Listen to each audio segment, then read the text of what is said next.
Sean Whaley is furious. He's upset. The 100%. Kid, I'm trying out a new hairstyle today. I'm trying to go with the Bruce Wayne thing and try to have one side this way. Not looking good, I'll tell you that. How we doing, guys? Welcome in, everyone, to a brand new edition of AKP, episode 221. Today is March 20th. The year is 2026. Thank you guys for tuning in with us, wherever you may be and however you may be listening. Got a great show for you guys. We got a great interview with Francesco Zaya of Senshi 30. We talk about, what transpired him to become a professional kickboxer, promotions jumping from one championship to Senshi, how active he wants to be in 2026. So really good interview. Stay tuned for that. That's later in the episode. We got UFC London preview and predictions. Joey and I will talk about the fights that we like and our best bets going into the weekend. And then Joey will end us in Hollywood, Florida, correct, for BKFC? That's right. That's stacked, bro. You know they always put on a show. Oh, I love BKFC. I really do. Dave Feldman, he runs a tight ship over there, and really good people. They're a bunch of mensches, great people, down to earth, and Family. They really would give the shirt off their back for you. So they're really good people. Yeah, I do get the vibe from them after meeting them in person, and then just see how they operate. Professional production. Like from the start, from the jump. It's blown me away, and then that's why you see like Conor McGregor wants to get involved. 100%. It's been absolute madness, bro. No pun intended. I don't know if you see any of the combat sports. There's Friday fights going on. PFL Madrid's currently going on. Cage Warriors just started. So, nice. Besides the UFC cards that are not stopping for the next 4 weeks, I'm sure there's other events always taking place. Yeah, I did see that when I woke up. They were like, fights about to go down in a few hours. I was like, holy shit, I forgot PFL Madrid was going on. John Martin talking about how deep the middleweight division is for PFL, but where is the marketing? Where are the ads letting us know? I didn't even know it was going on. There you go. That's been the biggest. You? Yeah, because I've been kind of looking at Fabian Edwards and I had to dive deep a little to find it, which is unfortunate. You would think that right next to the UFC, as they just came out with that statement, what are the biggest promotions in combat sports? PFL was number 2, but they sure ain't marketing or advertising as such. So he's versing the Spaniard who won the belt in the upset of Johnny Evelyn. Yeah, Costello. I think Gino, his brother, just fought. I don't know if he won or not. But they had the Spaniard brothers fighting out there. So right now, Garcia, the 2 Spaniards are fighting right now at flyweight, Garcia and Calderon. Okay. I don't really know too many outside of obviously AJ McKee, Fabian Edwards, and Franco Tenaglia is a bare knuckle guy. He's the featured bout. Okay. My verdict. Argentine. Yeah, bro. He's got that knockout power. If you're fighting in bare knuckle, you got some serious power. You have to. Gino Fanstinis, Costello's brother, got the KO in the first round. Oh, wow. Hey, maybe for things to come for the brothers. Yeah. Wow. I didn't even. Yes, it's going on right now. So if you guys want to watch some fights while also listening to some fights, go on over. I don't even know how do you watch this on? United States is the only one that you could air on ESPN. On ESPN. What I've seen about the PFL in this event is that if you're in any other part of the world, you have to find their streaming platform. Literally every single region in the whole world is PFL's being streamed through a different venue. So I guess they have to find a way to make revenue any which way, and that may be just going in different avenues of the streaming services. Right now, Costello, the champion, is an underdog at plus 115, plus 105. Fabian Edwards, the challenger, minus 130, minus 135. He is the favorite. Obviously, my boy AJ McKee, huge 4-1 favorite. I am putting him in a parlay.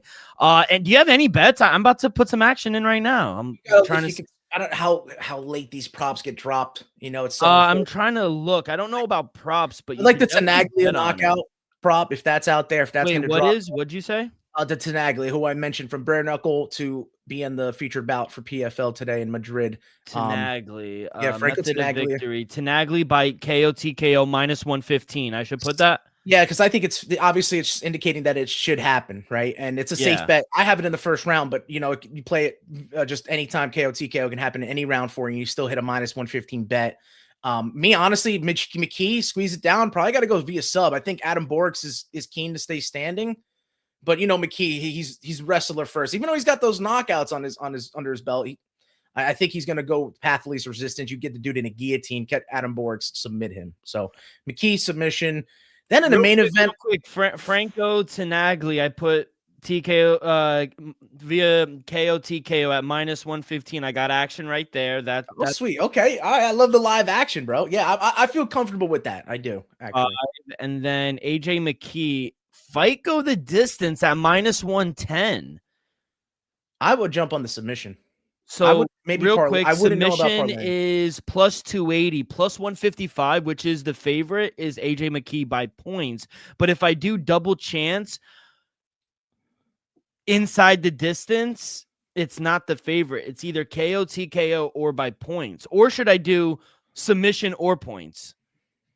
That's -185. Here's the thing, though. I feel safe if you were to do the 115 solo. Like, as you were normally sharp with putting them straight, and I know you're not getting as much back, but it's just a safer bet because, like you said, if they're seeing it that KO is going to happen with Tenaglia, they're seeing it that decision is going to happen with the Borks McKee fight. I was jumping on the value with a straight bet for the McKee submission. What are your thoughts on the total round over under 2.5 for the chief support? I think guillotines happen early when they're dry. I think Adam Borks puts himself defensively in a bad spot. I think McKee can capitalize. So I'm under, actually. Under at even money. Yeah. And then the main event, I would hold up. Let me put some action on this. Hold up. I'm sorry to keep jumping to it. I think I'm high on Fabian Edwards, man. I just think that if really Costello, over my boy Costello, if he can't get him down, I think it's gonna be a long night. So you know how good the Edwards brothers are at striking. I know Leon has kind of maybe dropped the peg in the UFC rankings. Remember, this is the top echelon. Some of the best fighters from around the world, are competing to get to that belt. And he's kind of looked at a shell of himself here, but look at his brother. Fabian Edwards has been skyrocketing, and I think he's hot right now. The momentum's on his side. As much as everyone wants to say, they're in Madrid, Costello got that victory. Remember, it was a 5th round catch of Johnny Eblen, right? Mm-hmm. Like, it was kind of Johnny Eblen 4-1 heading into that 3-1 heading into that round. Now, I know he got the late knockout in his last fight in the PFL World Tournament, Fabian Edwards against Stolten Rosta, but he went to unanimous decision over Josh Silveira. Impa Kasangana, he knocked him out in the 2nd round. He lost the decision that probably could have went either way to him or Johnny Eblen. Yeah. So that's like MMA math's never exact, but that's where the coinciding factor has between Costello. But he's already lost to Costello back in Bellator. Back in the day, it was a split decision loss. So, correct. But mind you, hardest thing to do in sports is beat the same opponent twice. You lose to Johnny Eblen, Fabian Edwards camp does, and Costello Vicinas gets that 5th round submission against him. So, MMA math does indicate that Costello should actually win, even though the odds are indicating him as an underdog. And that's why I guess I'm laying a little bit chalk early by seeing, the KO TKO from Tenaglia, AJ McKee, and Fabian Edwards. So, yeah, it's not too much talk. Fabian Edwards -120 on the money line. Short favorite. Like fight to go the distance -148. Over under is 4.5 rounds. The over is -190. I don't want to do that. No. But -120 for Fabian Edwards straight up. It's so hard for me. One, I don't think the assassin is as good as people think. All right, his brother? And I guess 2, it's hard to pick a guy against him in Madrid. Do you know what I mean? Yeah. I mean, look at the response we saw from, all the, baseballs that went on playing in other countries. Yeah. It's hard. The atmosphere means a lot. Playing with a lot of pride, a lot of passion. I'm sure this is going to be one of the first events for Spain, right? Getting the mixed martial arts over there. Yeah. I bet you BKFC's been over there already. Oh, yeah. UFC hasn't been in Madrid, correct? No, they were saying that they wanted to break through the door by going into Santiago Bernabeu, which is the Real Madrid stadium, and have Tapuria there. Where, they're going to look like ants if you're sitting in the nosebleeds in those stadiums. You know what I mean? Those are massive, like 80,000, 100,000. I think they make MetLife look small. How big? Yeah, 100%. I mean, that would be sick. I know Dana doesn't like to do the outside events, but I mean, if you don't think Ilia Topuria could fill up that stadium. Well, how about this? I'm glad this segment just brought us right to this, where if Ilia can get past Justin Gaethje at the Freedom 250, why not do a massive event between Arman or Islam, Ilia, sell at that stadium? Because the fans on the European side of the world are going to come support Islam or Arman as well. Fuck it, kid. I'll trust you. I'll put Fabian Edwards on the money line, -120. Fuck it. I wanted to go with my boy. So I got real quick. Let me read off the bets that I just made. I didn't even plan on doing this. Okay, I love the live action, bro. No free shout outs, but the blue book, because they don't pay me. What No. did Brock Lesnar said? I'm gonna have a Coors Light. Coors Light, because Bud Light don't pay me nothing. Pay me nothing. Legendary. Shout out Brock. Yeah. I got where is it? Yeah, Franco Tenaglia. how do you pronounce his last name? Franco Tenaglia. I think he was a European bare knuckle champion. Like for BKFC, they had the European champ line, and he's done really good there. And I think this is a setup. Like the PFL does these matchups very well to get their stars to win. And I think Tenaglia, especially in Madrid too. Yeah, Tenaglia is going to catch him. Mine via KO TKO at -115. I got under 2.5 rounds with AJ McKee and Borsic at plus money. And then Fabian Edwards -120 on the money line. Little PFL action, huh? How you doing? Early. Yo, thank you, bro. This over Starbucks any day. That's the thing. Like us in the Northeast, we know Dunkin'. America runs on Dunkin'. I mean, come on. 100%. I wish I had a nice thick Boston accent. Time to make the donuts. Yeah, you done. All right, okay, let's get into it. UFC 114, and I'm not gonna lie, I was surprised. It was a hell of an event. You know, obviously the first couple of fights, yes, they went the distance, but then we got the submission. We got the rear naked choke by Bia Mesquita. Told you, those BJJ players, man, they're world class. She improves to now 7-0, undefeated. I wanted to go down and go up because I wanted to touch on your boy Eric Anders. What a career. Yeah. National champion, put his gloves down. He wants to go, and you know, he's going out on top. Yes, he never got undisputed and reached gold, but he had a good career. He was able to get wealth for him and his family, yes. And he's going out with his body and his mind.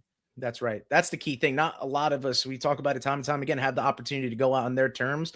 And Eric Anders had the opportunity to do so. And you know he was coming for that victory. And there's no easy task against Brad Tavares. You know, time and time again, Tavares is there to spoil the party, spoil a retirement party, so to speak.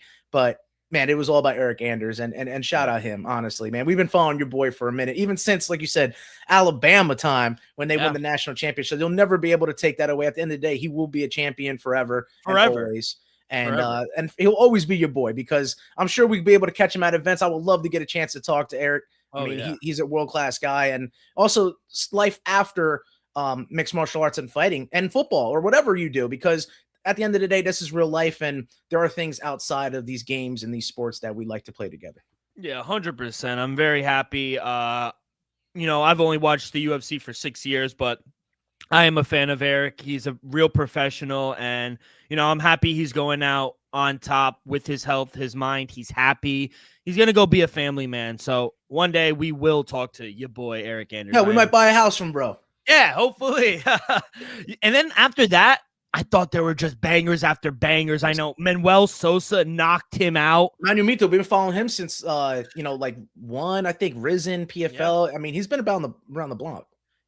Manuel Sosa. I mean, Elijah Smith is legit. That choke was serious. That was cinched in, bro. I had him. The best bet for Elijah Smith in a lot of fight, I think, is him in the under. I think he's poised to get a finish at any moment. The submission proved that. I had him with the KO, but if you took him inside the distance, I took him on the money line, so it was straight bet, and it hit. But Elijah Smith, I think going forward, you just look at his finishing capability and look towards the unders. And I don't like to use the R word because I don't really necessarily think there were a lot of them, you know, peeling back the curtain a little bit.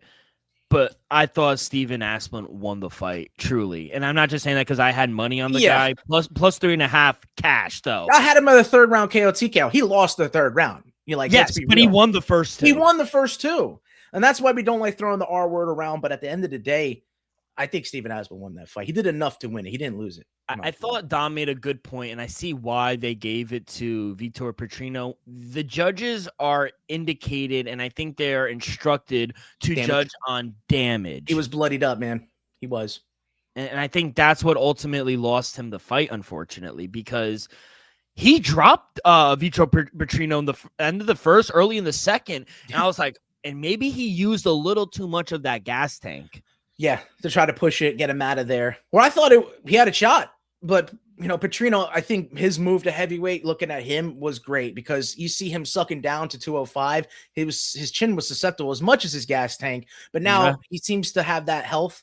Doesn't have much of a weary chin, and I think he's working on his gas tank as well. So it was a good win for Petrino. It was a hell of a fight, one of the best fights of the night. Oh, it was a great fight. I was extremely entertained. It just sucks to go 1-1 on your bets because you felt like the guy won the fight. And what are you gonna do? It was a really good fight. But he does go all 3 rounds. And what was our concern? Petrino, yes, built like a fucking brick shed, but he does tend to gas out. Yeah. And carrying that muscle around, he'll do it to you. Yeah, 100%. The next fight, Mytek Orlambay. I mean, that guy is dominant at 170, bro. Yeah, the move to 170 is great for him. Speaking of moving a weight class, doesn't have to kill himself to make 155. We always thought he was too big for that anyway, and I think he fits 170. He's probably cutting still a little bit of weight, but you don't see anyone do that to Chris Curtis. Like he came close to a couple submissions in there, but I mean, he just ragdolled them. I mean, it was unfortunately for the action man, it was a man in Orlambay against a boy, kind of just throwing him around. Really in the grappling department, he had it handled. All 3 rounds where, even Eric Nixick in between rounds were like, hey, you don't try to tie up. Don't try to, because it's going to end in a takedown. He asked Eric Nixick, like, he's like, how do I do on that, like that approach? Like when he's got the gut wrench or like the body lock. And, I forgot the advice that he gave him, but it was just kind of like, I felt it in the corner that there wasn't much of an answer for Mytek Orlambay. Like there's nothing much you could do against a guy like that. You think he's a serious threat at 170? Has to be. To be. I haven't seen him. I mean, he's putting guys out in the first round. He goes all 3. Like you said, his move to 170, seemingly able to make the weight, has a great gas tank, has power, has submission ability. He's an all-around good fighter. We're just going to see the matchups he's going to get next. So, yeah, I got to consider him a contender. Yeah. I know Dave Ross, friend of the show, he was on Bruno Silva, and I think maybe you were too. Very close fight, but I do think Charles Johnson won the last 2 rounds. Yeah, that was a close one. That's why you can't sleep on Bruno Silva. You go into these fights, every time you get a matchup with him, I see a lot of people picking the opponent and putting him on a parlay. Man, there's going to be sooner or later Bruno Silva's going to get a victory. He's going to burn those tickets for you. So be wary next Bruno Silva fight. Again, I don't like to use these words, the F word, but Umar Sy might be a fraud. I mean, got to give it credit to the Hulk. He came in and just dominated. That's the thing. It's like, and I think I tweeted about it, from seeing Ion Cutelaba, who fought with such a reckless abandon in his early part of his career, where he was catching guys, don't get me wrong, but he put himself in very precarious positions, to now being a methodical grinder. Like he knows that he can out grapple a lot of guys at light heavyweight. Hell, even heavyweight, I bet he would be willing to fight at, because that power translates well. He's got durability. He's got a chin. I mean, he's strong, freakishly strong. You see how he's able to get dudes down, hold them there. So you're just seeing this guy have 2 stages of his career and do the most with it. I'm very proud of Ion Cutelaba. Fight of the night, and I stood up and applauded these fucking men. I know his jaw got broken and it successfully wired. He had surgery. He's all good now. Obviously, rehabilitation, and he needs to rehab. But you got to give Harry Hedwick a lot of credit for finishing the fucking round after his jaw broke. Yeah, I mean, this guy has absolute bricks in his hands. How do you pronounce his name? Marwan Rahiki, Freaky Rahiki. Thank you, Megan O'Leary. Bro, are you kidding me? This guy's next up. You had me going had that to the transition. body, then coming up. Those hooks were landing. He's got long, lanky limbs, bro. He hit you with the end of those shots. They're thudding shots. And Hardwick never fucking dropped. All I saw was his head turn a whole 90. Boom. Every time he got hit, boom. And he was still in the fight. Yeah, that's why you keep guys like Steven Asplin, Harry Hart. You keep them around because they're gamers. They're going to be there to entertain. They're going to be there to fight. And you really can't find those guys growing on trees. They're hard to come by. And so that's why Hardwick deserves to stay in the UFC. Yeah, and the corner had to stop it. His jaw was broke. He couldn't go on anymore. No. He finished the last minute and a half, 2 minutes with a broken jaw. So trading in the back of the cage, and he was still responding. And a lot of guys would have dropped after a couple of the shots that he received. It also reminded me when he went to the corner, they was like, "How you feeling?" He goes, I thought Dom did a great job. Dom had a great night on the broadcast. He was like, and it was his Hall of Fame night as well, my friend. he goes, maybe the jaw's broken or he's just gassed out, but his mouth won't close. And he goes back to the corner. He's like, yeah, my jaw's broke. And I'm like, yeah, this guy's nuts. Bro, fighters, man. I'm telling you, different breed. It reminded me of when, I don't know if you remember this, you probably do, but when Dan Hooker, the hangman, went back to his corner. I love this. I love this shit. Yeah, exactly right, man. That's why you get high fights and you keep in the fight by doing a service to the fans, by putting on a show. And these guys have absolutely done that. Since 2022, the fade back stands true till this time. We will be backing Andre Touchy-Feely next fight. 100% he is going to hit. Yes. Next time out, everyone, money on Touchy-Feely. I thought it was a very close match, though, if I'm being honest. People said he won. I think there's a legitimate case for him to say he did win. Yeah, I could see it too. I had a little bias towards Jose Delgado listening to the commentary as well. You can see how much influence you get from the commentary. If they're not calling it down the middle, you can absolutely get swayed into favor of one fighter or the other. And that's why you and I, when we replay footage, we kind of go without commentary. Just get an unbiased opinion. Yeah, I hate commentary sometimes. We got a question here in the chat. I don't know what, at Nico Bellic. My boy, Big Ankalaev versus Khamzat Chimaev at 205. Who wins? We've been on the boat. Khamzat is not moving to 205. I mean, maybe D-Rock is on the other, but I've called it from the beginning. Khamzat's staying at 185, and this fight against Sean Strickland kind of proves that. If he defends his belt, what else do you do? What, he hasn't cleaned out the division. There's other middleweights that want the title. I think he's going to have to stay there, and the UFC may have to make him. Yeah, I don't think he moves up to 205, but in a fun world, if we're doing hypotheticals, I mean, he's a beast at 205. Are you kidding me? I love Big Ankh, but Chimaev would dominate him, I feel like. I think it's just Ankh is not going to ready for the awkwardness of Khamzat, right? I also think we mentioned it with Chiwiwi, Raul Rojas Jr. It's the volume of takedown. In 5 seconds, Chimaev is going to dive at an ankle. That's what I was just about to say. I said, honestly, the most underrated move in all of combat sports, quite possibly, if grappling is included, is the ankle pick. And you know our boy, the Bull, Ant Torres, was on that since the get-go. Loves those ankle picks. Ankle pick, baby. Dolce, shout out. Yeah. Shout out Dulce. He did have a nasty ankle pick. I hated ankle picks, if I'm being honest. Exactly, because you'd be like, oh. Yeah, they were so weird, but yeah, I think Chimaev. I just think Chimaev and Topuria in Islam are freaks of this name. They're not from this world. They can't be, those three guys. So yeah, I mean, you know, he's saying Ankalaev would destroy Chimaev. Great takedown defense, Dagestani wrestling, which we haven't seen in the course of his entire career, and elite counter striking. And I think that's how you're going to beat Khamzat, is going to be on the feet. It's just, does he have elite striking though? He got knocked out by Pereira. Oh, but look what they did the first fight. You know, I guess there's always an argument to be made, but here's the thing. It's like, as you mentioned, Islam and all these guys, I think Khabib can prove it the most. You know what's coming with Khamzat. You know what's coming with Khabib, and you still can't stop it. And that's the thing. We still have yet to see anybody stop Khamzat trying to take him down. It was when we had a playoff game with Coach Tony. We knew what they were trying to do, and that's perfection. That's right. Couldn't stop execution. Them. Yep. So appreciate shout out Nico Bellic. Any more questions, put them in the chat and we'll answer them. Going to the Chief support. It might have been boring, but she did what she needed to do with Jillian Robertson. What is that, 7, 8 in a row now for Jillian? I know she called out Mackenzie Dern, the champion. I still think she's one away, if I'm being honest. That's 7 in a row for her, but it was an okay fight. I'll give it to her. Well, Lemos is a tough customer. I think it's the hesitancy of standing with her, right? You resort to having to take Lemos down. And unfortunately, the UFC matchmakers are not doing Lemos, and there's not much they can do with the talent pool there. But one of the most, exciting women fighters in Lemos, the knockout ability that she has, gets thwarted with all the matchups. She's getting a lot of good grapplers in there.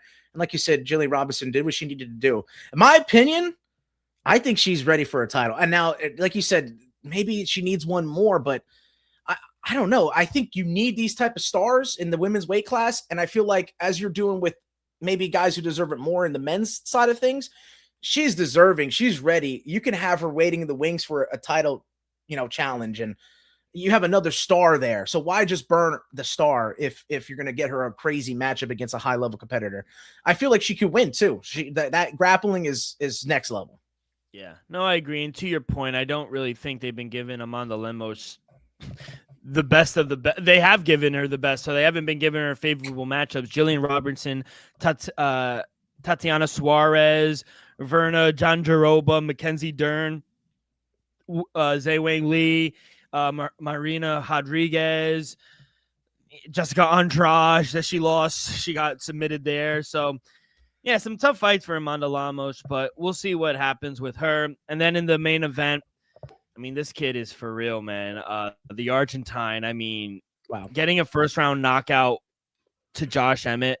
And Josh Emmett did not, as soon as he got touched, he did not want anything to do with Kevin Vallejos. I mean, back-to-back knockouts. He knocked out in round 2 Giga Jacasey. Then you come and knock out Josh Emmett. Get this man in a stadium. He has not been, he's been in the Apex all 4 fights. Yeah, man. And we were talking about, like, you have not seen he would do it, but when karate comes about, there's like, form, right, to throw. And I think there's certain box stance, it's called a horse stance, and he just delivered like a straight karate punch, like in a horse stance, in such a weird, awkward angle, but it was so effective in that in such a tight area, close quarters.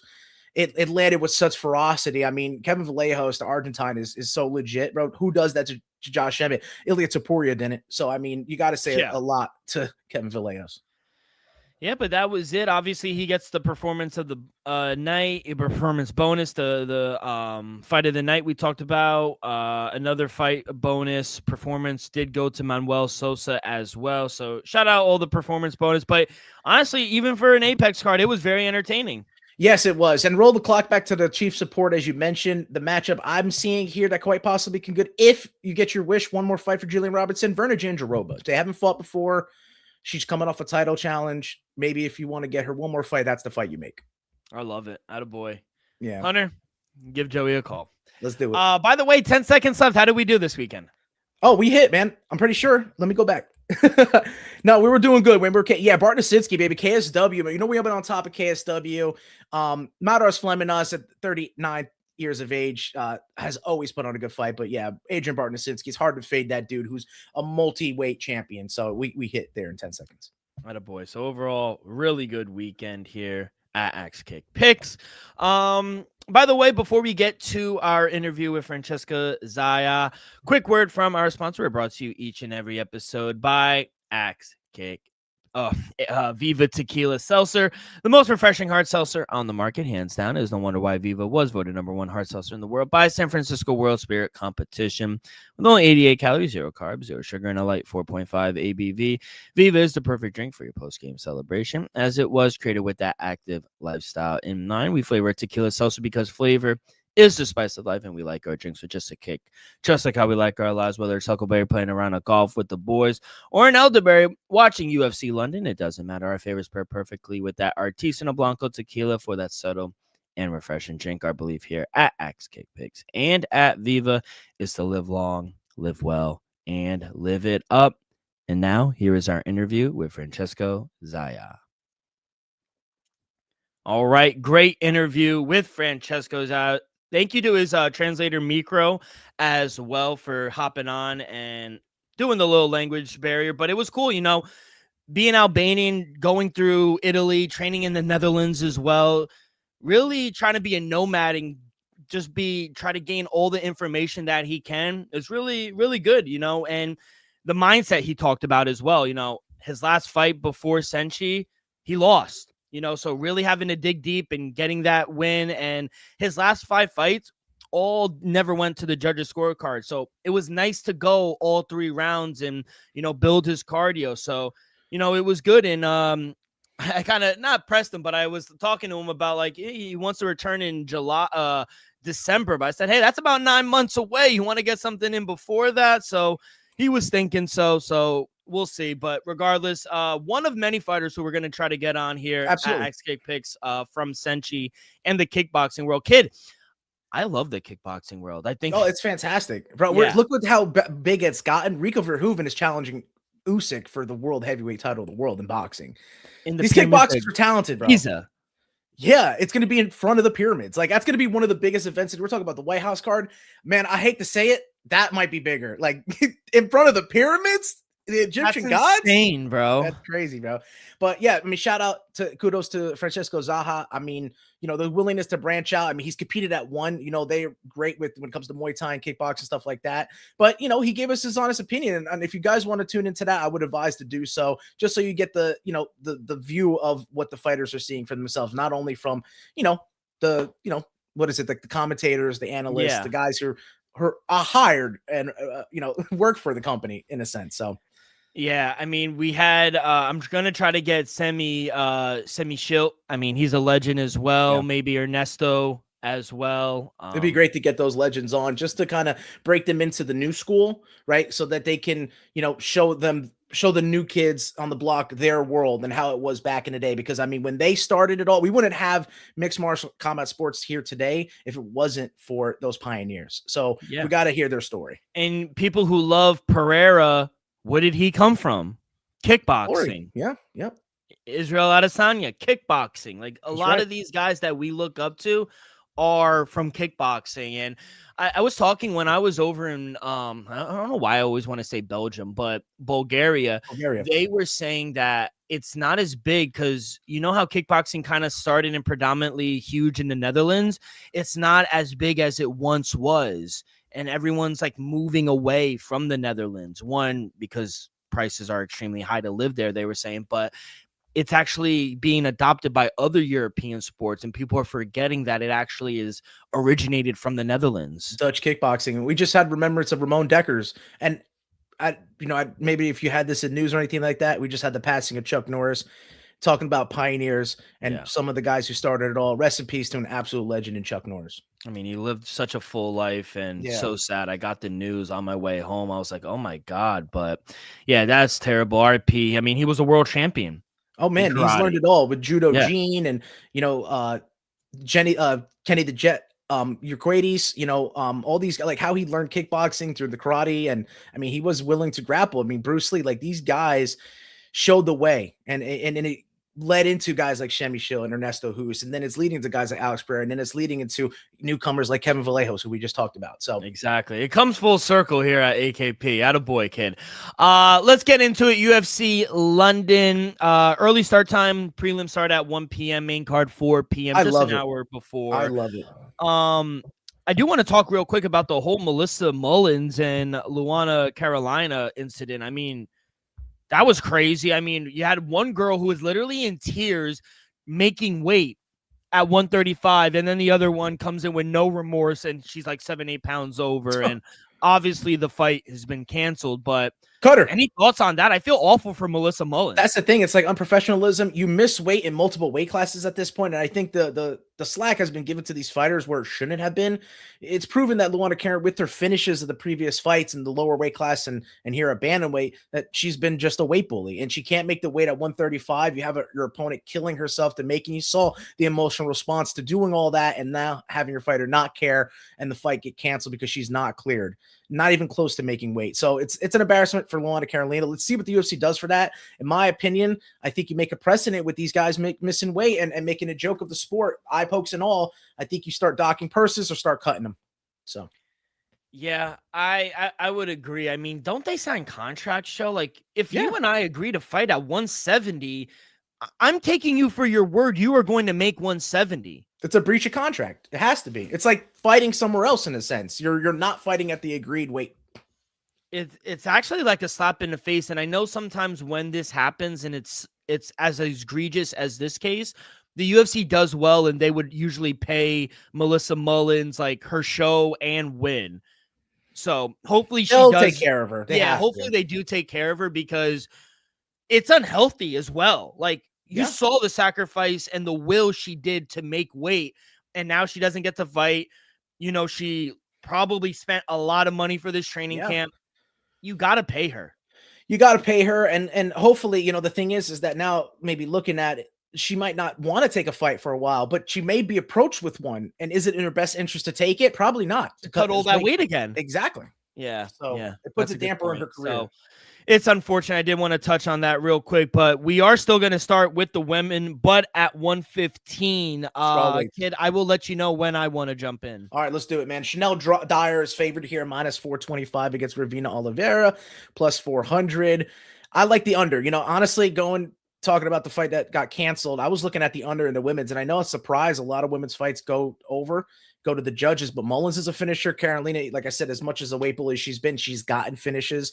And the same thing can be said for Dyer and Oliveira. So I'm under here. I think we're going to get a finish, especially now losing one of the women's fights. I think these girls are going to want to put on show for the London crowd. So under 2.5 rounds, plus 215, getting some double your money here early.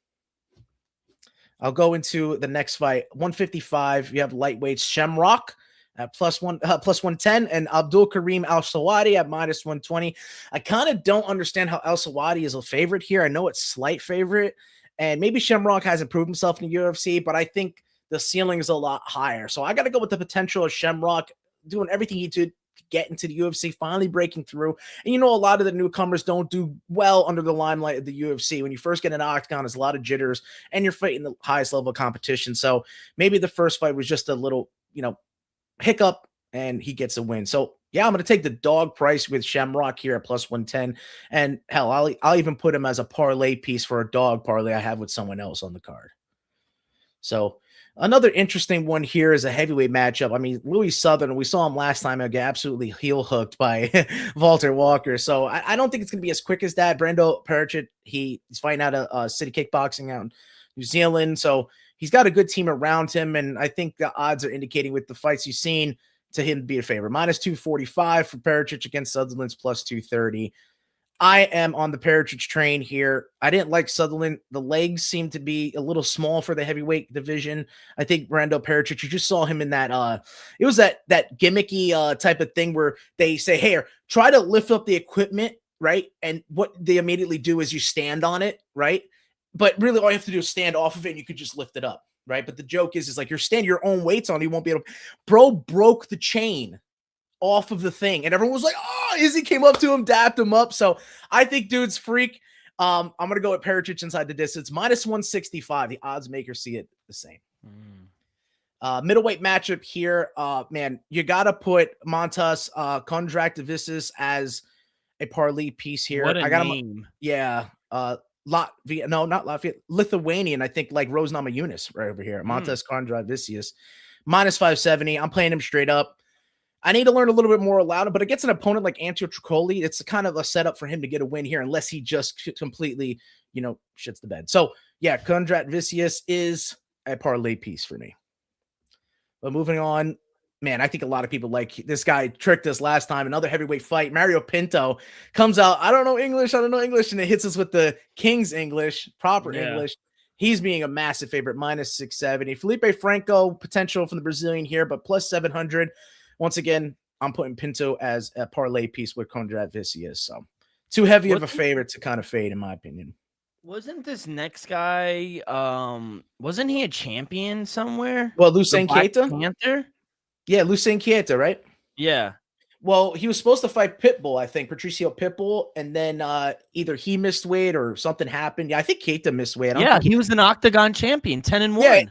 Yeah, and he missed weight, and Pitbull was like, no, I'm not fighting a young, upcoming, hungry dude who not making weight. And I think that's someone that we need to take example after. If you don't make the obligated weight contract, I think the fighter should be on board to say, no, I'm not accepting that fight, and the UFC should take care of them because they made the weight and you didn't. But in this fight, as much as we like, Nathaniel Wood is no longer the prospect. We saw a name change for Nathaniel Wood, right? I think he's going to be a sleeper pick for a lot of guys here, but I just think that Lucien Keita, I got to go once again here with a ceiling pick. I'm going to put him, he's a $2 favorite with the the picks I just made before, all these heavy favorites. I'm putting him in a parlay to get you plus 101. That's Lucien Keita, Mario Pinto, and Montas Kondrativisis. So yeah, those three leggers and a plus 101 parlay.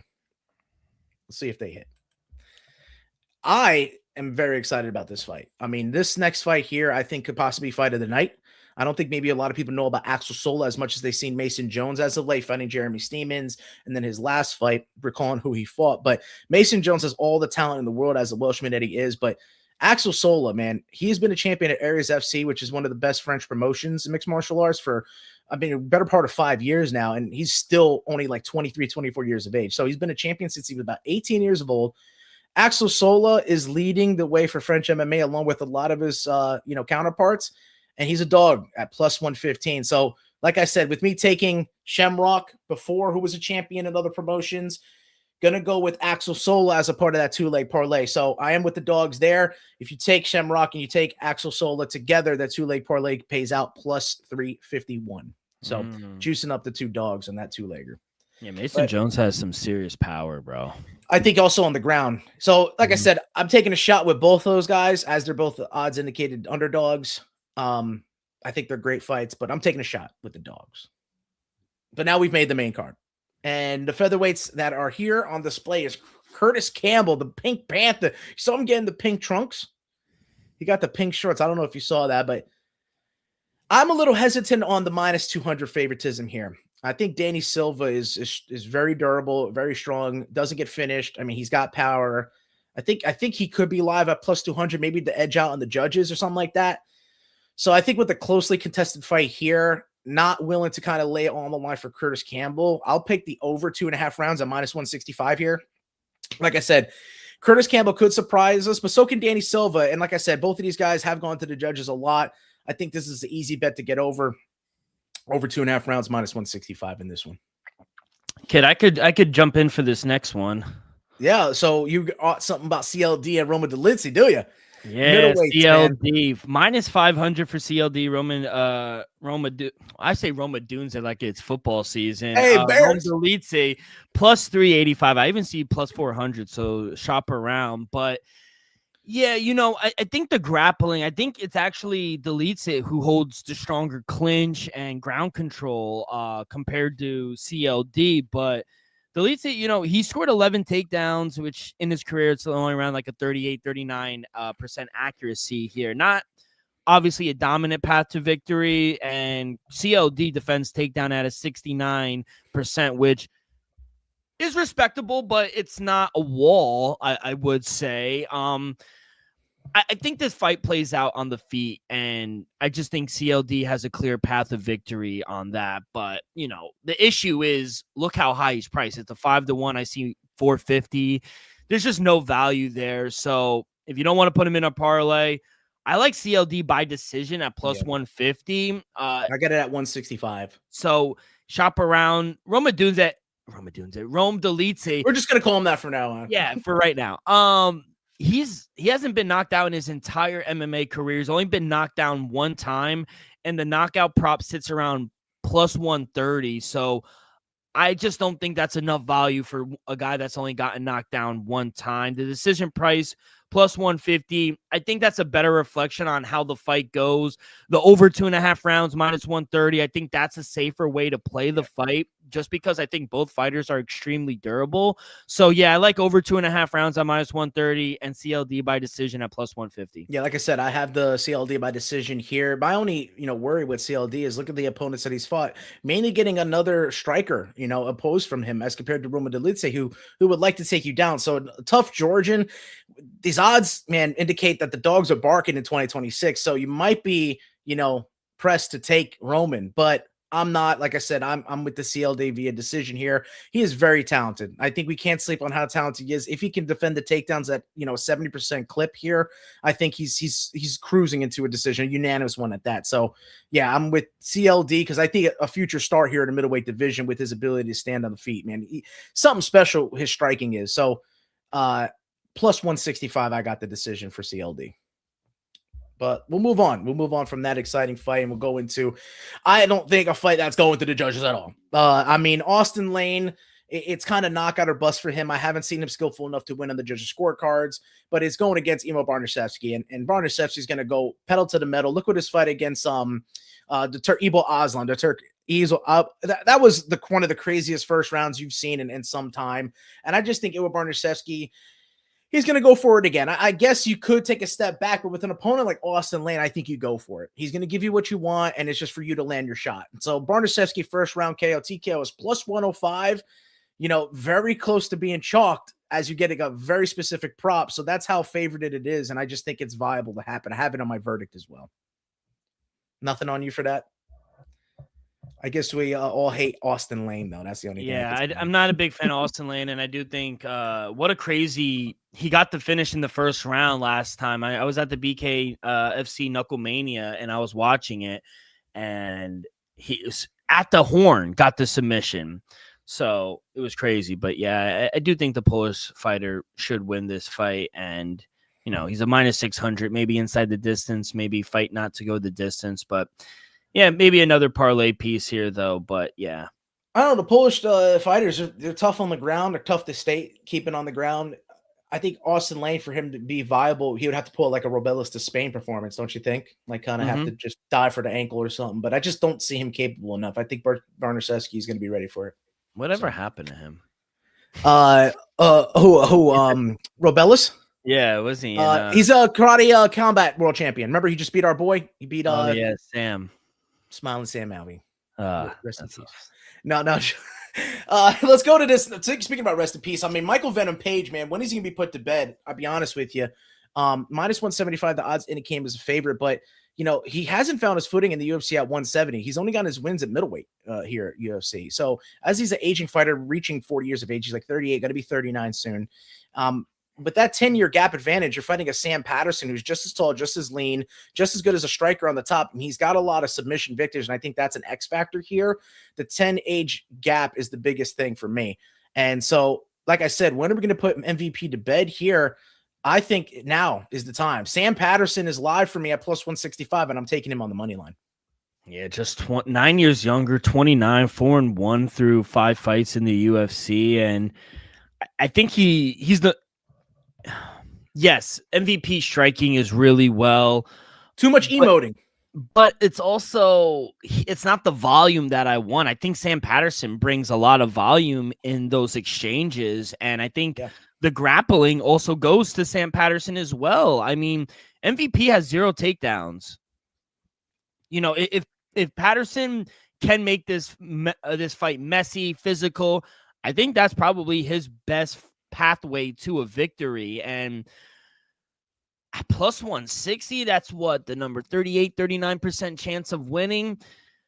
I think he's live here. I mean, I like MVP, but remember these two train together. They know each other. Sam Patterson knows MVP really well. So I don't know. It's an interesting fight. I don't want to take MVP, but Sam Patterson plus 160. Sometimes you got to go with the dogs. I'm going Sam Patterson. Wow. Hey, same side on that one. I mean, same amount of losses between these two dudes. You know what I mean? Yeah, I think Sam Patterson's live, man. Two things can be true. Like I said, Michael Page emotes too much, and it can be entertaining. Don't get me wrong, but may come at a disadvantage. It could get out of hand, and Sam Patterson could put his nose down and fight to a finish. Fight to the end of round 3. And that's the thing. You're only getting a 3-round fight here. It's not like you come 4th round, 5th round, and Michael Page can kind of pull away with point fighting. I think this is a close 3-round fight. So, yeah. Let's go on to the next one, man. Co-main event. Featherweights. You got Luke Riley here against Michael Aswell. All signs indicate that they're trying to prop up Luke Riley here. Michael Aswell, he's a competitor. He gets in there and he slugs it out, but I just seen him get pieced up a bunch of times in his UFC's appearances. So I got to go with Luke Riley via KO TKO here. I don't know if you're on the same boat, but like I said, to get this co-main event slot in your second UFC fight against the opponent that he's getting here, I can see Riley getting the finish. So yeah, I'm going to go with Luke Riley in his own backyard via KO TKO at plus 240. Yeah, no, nothing here for me. Yeah, 2 newcomers, not much knowledge. I know I had to look a little bit back into Cage Warriors and a little bit of back up as well as career as well to get a little bit more of a decisive pick. So, yeah. But I'll let you lead it off for this main event here of UFC London. The featherweight #1 contendership takes place between Movsar Evloev at minus 230, taking a Laurent Murphy at plus 220. D-Rock, what you got? Yeah, I mean, the story of this fight, I think, and I know a lot of people call him boring, but I think it lives on the ground, and that's exactly where Movsar Evloev built his career. You know, I mean, 81% control rate in clinch and ground exchanges. He scored 42 takedowns in his UFC career. That's around 6.2 takedown attempts per 5 minutes. The volume, that's relentless. I think he's aggressive, and Murphy has decent takedown defense, but my question, and I think it's a fair question, is has he ever seen this kind of volume and persistence from a grappler at this level? I don't think so. And So I say no, and I could say that I've seen Laurent Murphy, though he's gotten up, get taken down every single time he's fought. yeah, and I just see that that's how this fight is going to go. I think the number on the money line is right, minus 200, minus 235. I think that's very fair. It's a stay away for me for the money line, but you know, Murphy is good. I think he's strong. You mentioned he has gotten up, so if there is an angle, I'm taking Movsar Evloev via decision at minus 115, getting it all the way down. It reflects how I think the fight is, how he's most likely going to win, grinding him out for 25 minutes, controlling possession, doing what he always does in fights. And he mentioned it through fight week. Casuals think he's boring, but the real MMA fans know how dominant Movsar it has been. So execution. Yeah, so I just think that's how he's going to win. Shout out Laurent Murphy. Maybe he got passed up on. Maybe he didn't, but Movsar is just dominant. He's undefeated for a reason, sitting at 19-0. I got to take Movsar Evloev here via decision at minus 115. And it's funny how he's the red corner. You could say he's the first name announced and all this, but you know, he's playing with house money here. It's Laurent Murphy's. They're in his court. They're in London. You know, I know he's a Manchester cat, but you know, he's fighting it with behind his crowd. I think that puts a lot of pressure on a guy. You know, also you look at the last fight, I think that sets him up bad as well. Laurent Murphy getting that spinning elbow against Aaron Pico. I thought he could have maybe just got catapulted to a title shot, but you don't get it. You get Evloev next. So I think it's just a tough spot for Laurent Murphy here, getting that KO.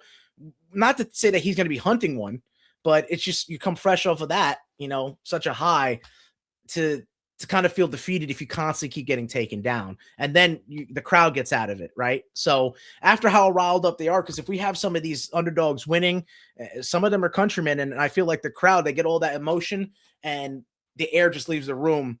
When it gets to the main event, the energy level comes down, and that's where Evloev is just going to grind you out. We've been talking, there's a theme. It's just the grinding aspect of the constant takedowns is just unrelenting, and it's exhausting for their opponents. And you know it's coming, and you still can't stop it. What do you do? And so I did pick a verdict submission for Evloev, but I think the decision is a fair bet. Unfortunately for these two guys, as good as they are, they do fight to the judges a lot. So I didn't go completely with the decision pick for Evloev. I did a little safer. You get it at minus 155, but it's Evloev in rounds 4, 5, or decision. Because I could see a submission coming late. If he just keeps taking him down, and who knows, maybe he gets his back, you could see one of those arms slipping under the chin of Laurent Murphy. We haven't seen Laurent Murphy get it finished before, but he's the only one with a little asterisk. He has that draw. If you recall that fight, and I know it was like an eye poke involved and stuff like that, but I mean, an asterisk on the record could be indications of something to come. So I see Movsar Evloev being kind of unflawed. The only argument you said, one you pointed on, was the boringness, I guess. But it's not boring.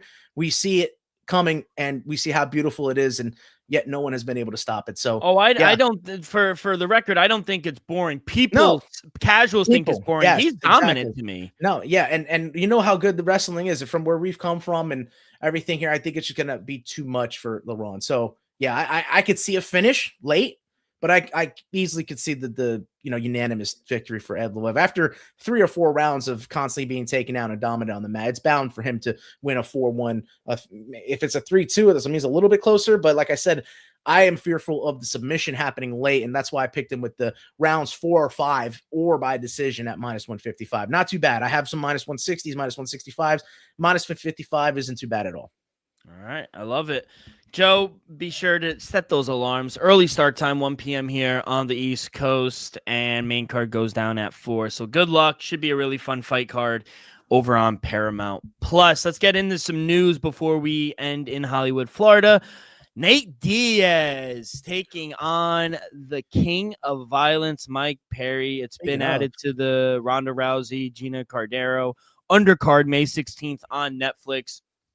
I love it. I think it's the best fight on the card, if I'm being honest right now. Yeah, I like that. Yeah, I know another fight that was announced as well. I think Jason Jackson was added to the Against card. Lorenz Larkin. And that's Yeah. why it's like, oh, nobody wants to see that. Bro, have none of you seen Lorenz Larkin fight? Like, Lorenz Larkin is nasty out there. I remember the one thing, and it was in the UFC. He did a spinning heel ankle trip kick. Like, it was like, you know what I mean? Like, you normally throw a spinning attack and your foot is going to go to the body or to the head. No, he threw it to like a calf kick. Sick, man. He's so tricky in there. You know, Jason Jackson is a dog. Nate Diaz and Mike Perry. How can that not be an entertaining fight? So I think two great additions to that card. Oh, it's going to be a hell of a card. It's just a little side quest. Shout out BKFC for allowing him to keep going on these side quests and make it's going to be his biggest payday to the date. He already came out and said it to Ariel that this is the biggest payday. And shout out Nate. You know, he's going to get paid too. I know Connor's probably upset and that he probably wants that fight eventually, but shout out Nathan Diaz. He deserves to get paid as well. And people are saying this is maybe not a better card than the UFC White House or Freedom 250. I'll say this is probably going to be the most watched UFC fight ever. Might be the most watched, not UFC, most watched mixed martial arts. Mixed martial arts, MMA, just because of the platform it's on. Yeah. We're getting big events. Like we talked about the Giza card and this now. I mean, honestly, the promotions are bringing their A game, except for PFL. We got two fights for UFC Baku, June 27th. Bruno Ferreira taking on Ikram Aliskerov, and Shara Bullet taking on Michel Pereira. You like those two fights? Yeah, absolutely. Yeah, we'll see if it's going to be like crazy Michel Pereira or if it's going to be, you know, kind of attentive. I don't think he needs to kind of go all out against Shara Bullet, because if he's playing Shara Bullet's game, slow, methodical, he's going to get outpointed and he's going to very well get knocked out. Yeah. So really good fights there. And then that's all I had. No boxing news. BKFC 87, Hollywood, Florida. What do you got, kid? Absolutely. Touching the main and co-main event. Leonardo Perdomo's taking on Orlando Coulter. You got to take El Zombo. Perdomo looks to be the next heavyweight champion. But, of course, after this fight, he's got to get through the legend, Andrei Arlovsky. So let's see if he gets that fight. And then King Kai Stewart. I know Nico Gaffe, he's a great fighter. But you guys, King Kai Stewart, he's got reach, man. I mean, head to lower weight classes. He's got to be one of the longer fighters here. And he's going to prove it as the main event of BKFC 87. So I got to go with, the two red corners here, King Kai Stewart and the Leonardo El Zombo Perdomo. I love it, kid. Well, I got to get out of here. I got 5 more fights on PFL Madrid. I got to go watch Let's go. Kid, good luck this weekend. Thank you guys so much. It was really fun, and we will be back next Friday. Got another UFC card, so cannot wait. Enjoy the week. Good luck on all your bets, and we will see you guys down the road. Peace.